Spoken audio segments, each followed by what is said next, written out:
The queen bank is an elegant solution that's so characteristic of beekeeping and beekeepers. What makes it elegant? It's a simple little solution to a complicated problem, and beekeepers do that all the time. That's part of being a beekeeper.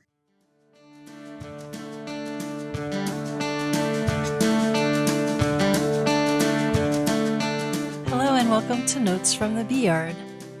You're listening to episode 34, Queens in the Bank. I love this episode because it's about the art of beekeeping. It's about how beekeepers manage resources by balancing skill, experience, and judgment against luck. My name is Laura Tyler. I'm your producer and host. This is episode 34, Queens in the Bank, written by Tom Theobald in 1991 and read by Tom in 2021.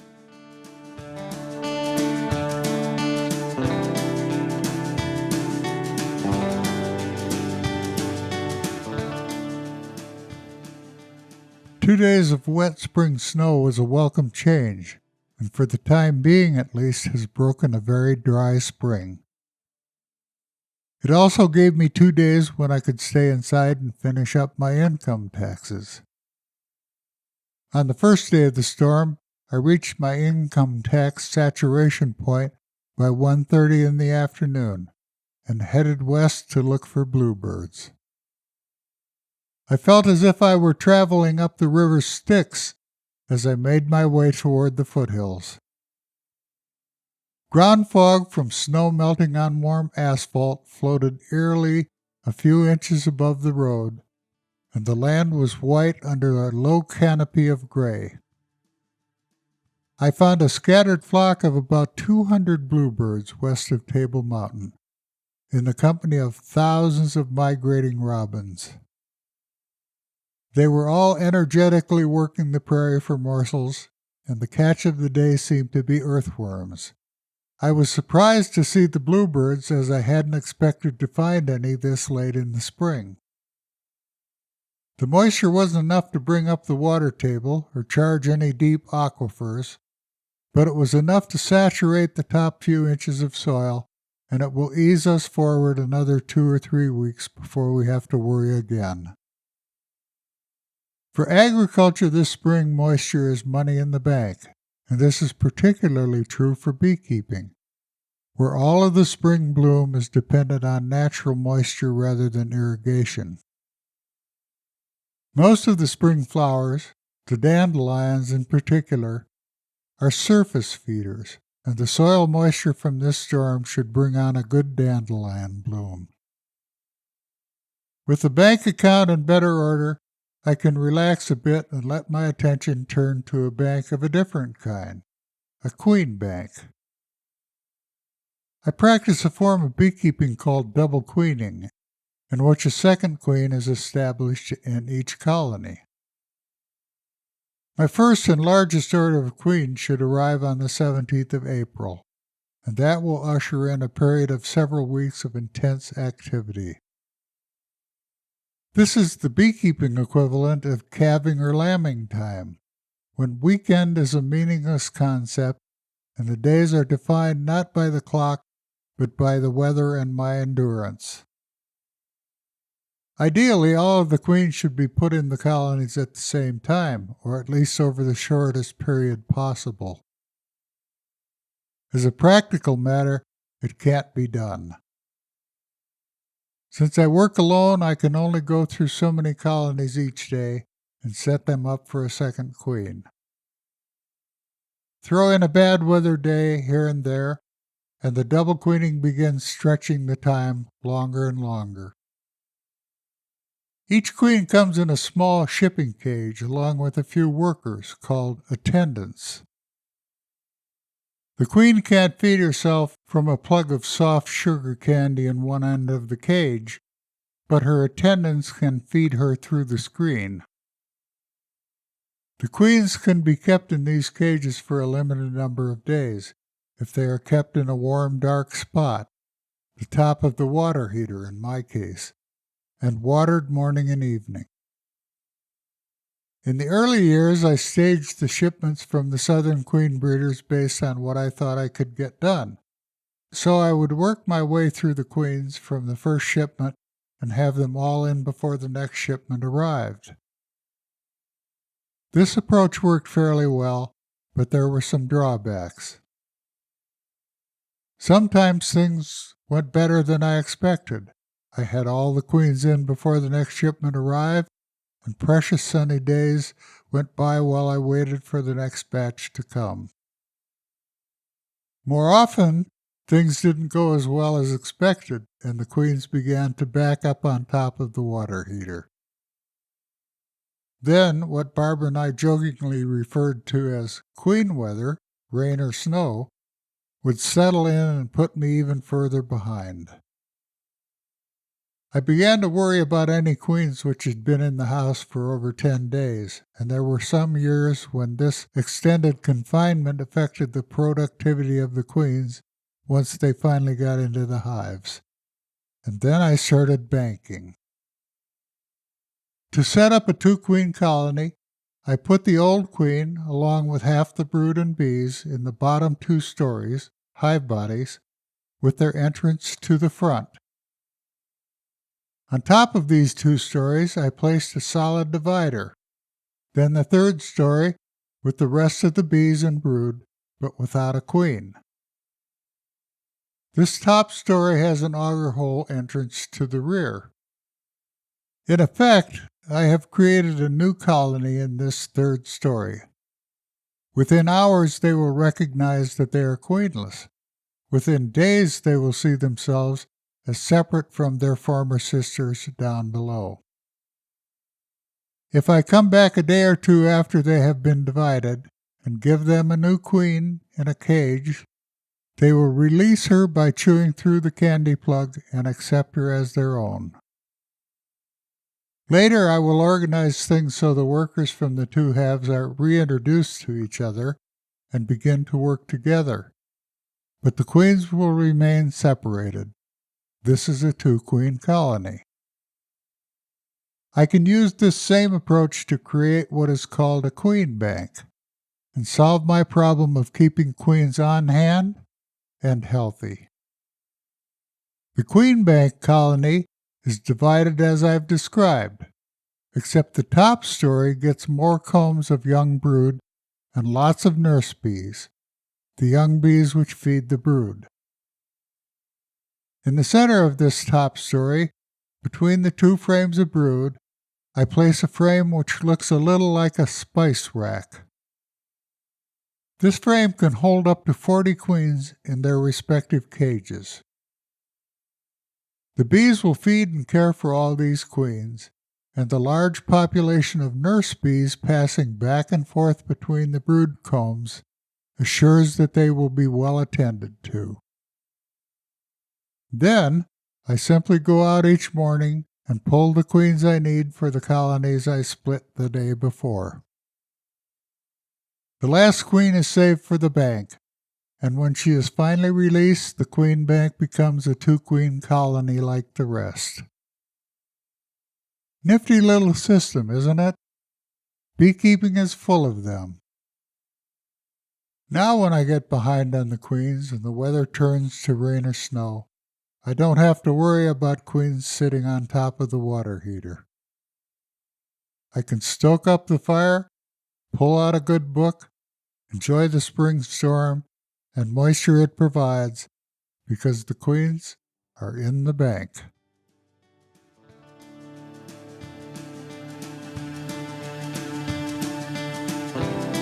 So, Tom, what does this bring to mind?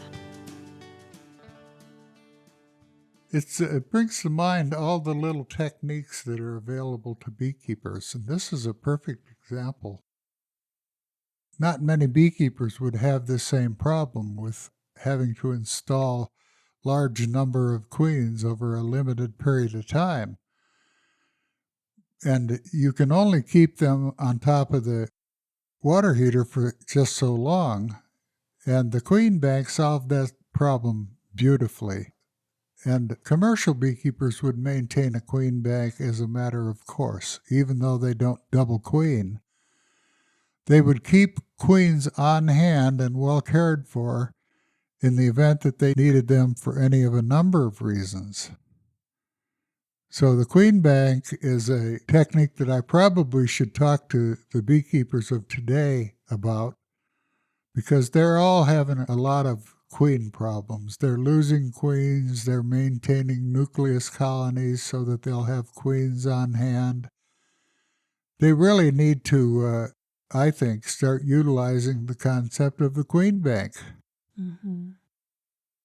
The theme that I connect with a lot here in this episode is you have three different analogies. You have your financial bank account, and then there's the water, and then there's the queens. And so there's this idea of trying to manage resources. I feel like this is central to human existence.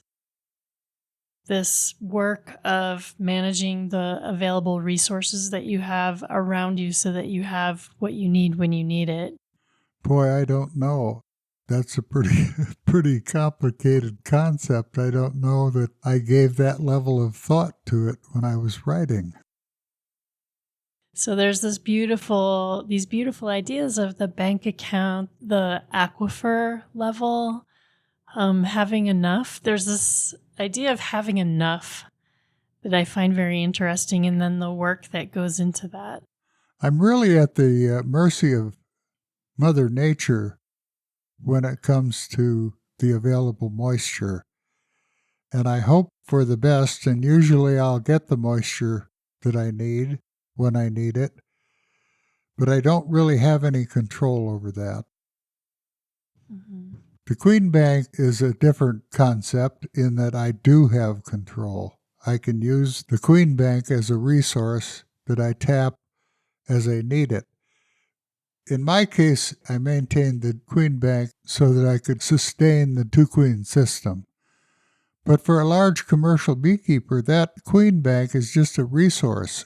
They may have 1,000 colonies of bees in multiple bee yards, and when they come upon a hive that has a queen that's failing or has failed, they can go to the queen bank and they can pull out whatever queens they need, and they can put a new queen into that colony, and then that colony is back on course.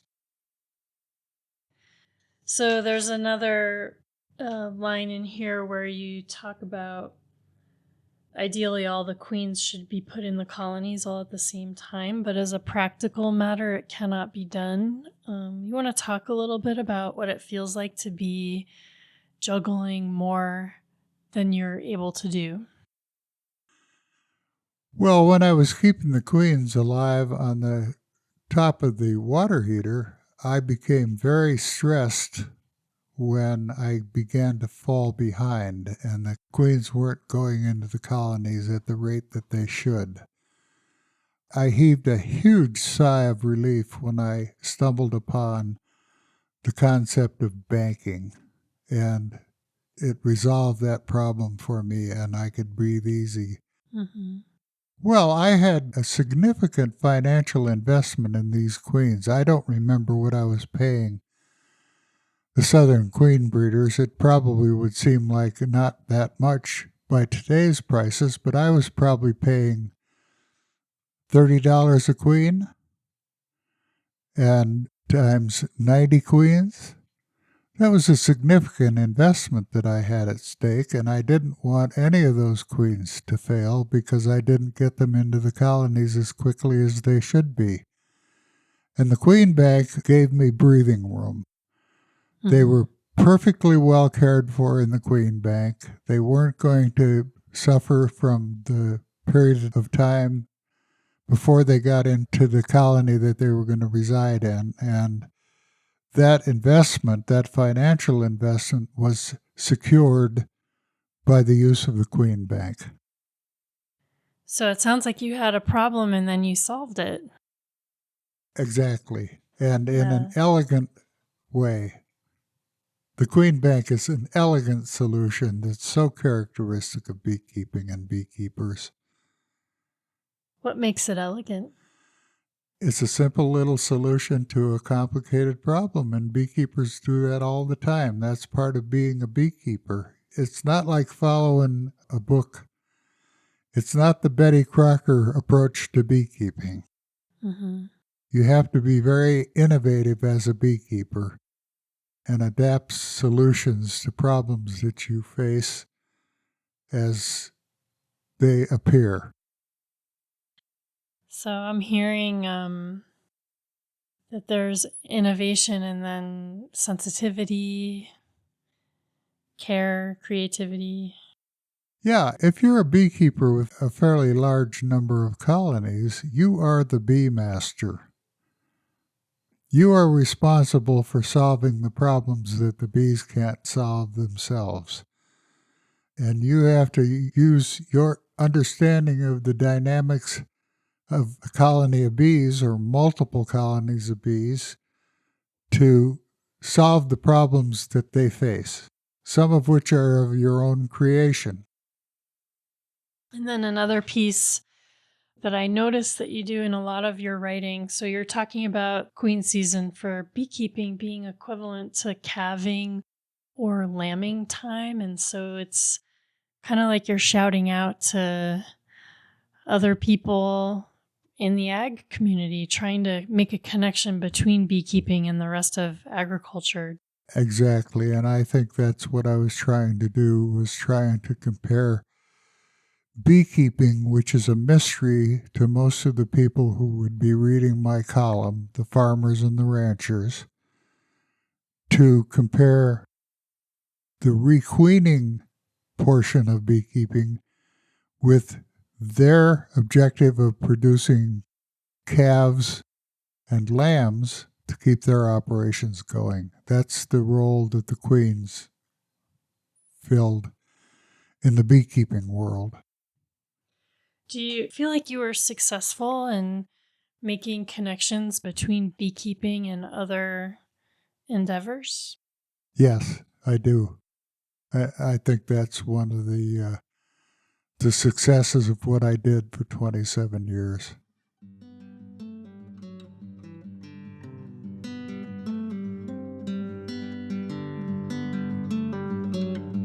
Thank you for listening to Notes from the Beeyard. We'll be back in 2 weeks with episode 35 on Friday, July 1st at noon. In the meantime, hop on over to notesfromthebeeyard.buzz and subscribe.